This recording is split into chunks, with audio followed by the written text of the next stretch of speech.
Ca de fiecare dată, haideți să facem acest exercițiu împreună. Și vreau să închizi ochii. Fiecare dintre voi. Și da, vă mulțumesc.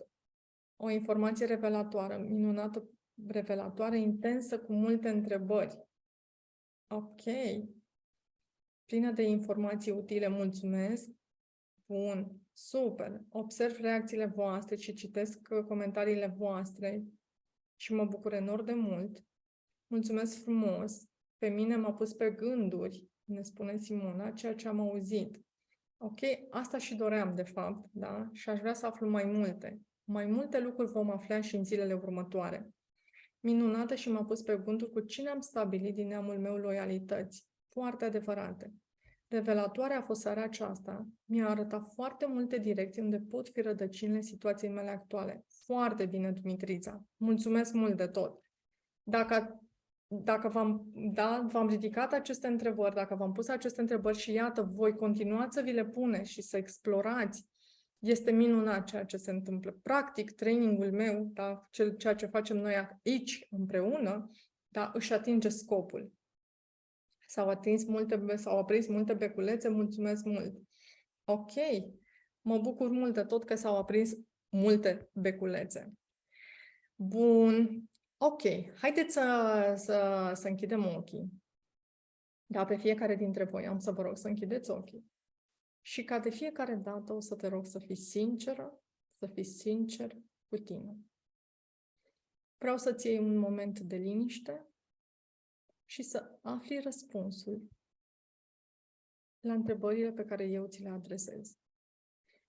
Pur și simplu vreau să-ți imaginezi că în fața ta sunt părinții tăi, sunt bunicii tăi, sunt mai mulți membri ai familiei tale. Vorbim de unchi, de mătuși, de persoane cunoscute. Și vreau să-i vizualizezi cu ochii minții. Și dacă nu poți să-i vizualizezi, am să te rog mult să le simți prezența, fără să fie nevoie să-i vizualizezi. Simte-le prezența. Găsește un moment acum de liniște cu tine. Respira adânc. Și puneți întrebările acestea. Față de cine din strămoșii tăi simți o atracție în mod deosebit? Îi ai în fața ochilor și le simți prezența. Dacă ar fi să te îndrepți către unul dintre ei, către cine te-ai îndrepta?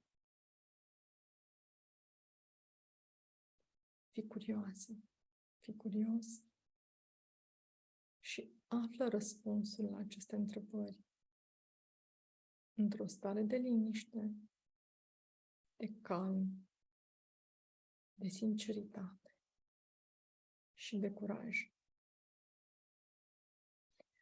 Pe care dintre cei care sunt în fața ta iubești sau admiri în mod deosebit?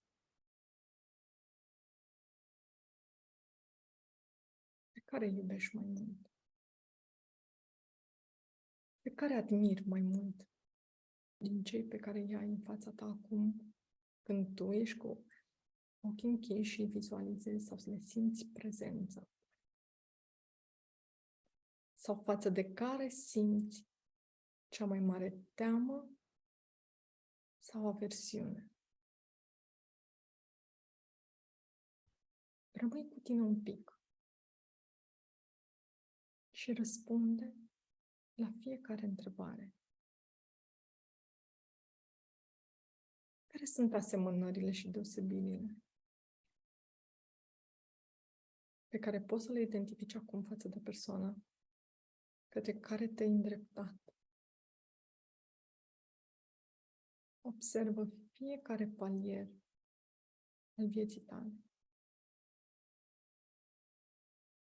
Ce relație, tipurile de relații pe care le-ai avut de-a lungul timpului, în oglindă cu persoana pe care tu ai ales-o.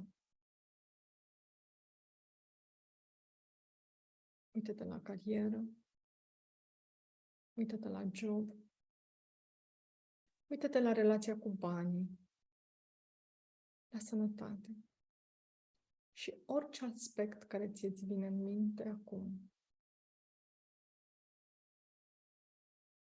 Foarte bine. Și când ești gata, am să-ți rog să deschizi ochii în ritmul tău. Respira adânc de 3 ori și gândește-te mai departe la răspunsurile pe care ai vrea să le dai acestui exercițiu. Observă și explorează față de cine ai o admirație în mod deosebit, pe cine iubești, față de cine simți cea mai mare teamă sau aversiune. În seara asta la culcare,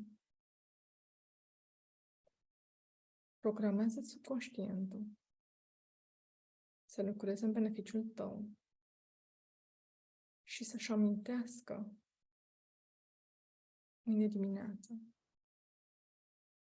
și să-ți dea cât mai multe răspunsuri la aceste întrebări. Și acum am să vă rog să deschideți ochii ca să putem să finalizăm această întâlnire. Și să vă întreb cum a fost pentru voi, căci avem o concluzie în seara asta. Concluzia este că noi toți, dar absolut toți, avem loialități inconștiente.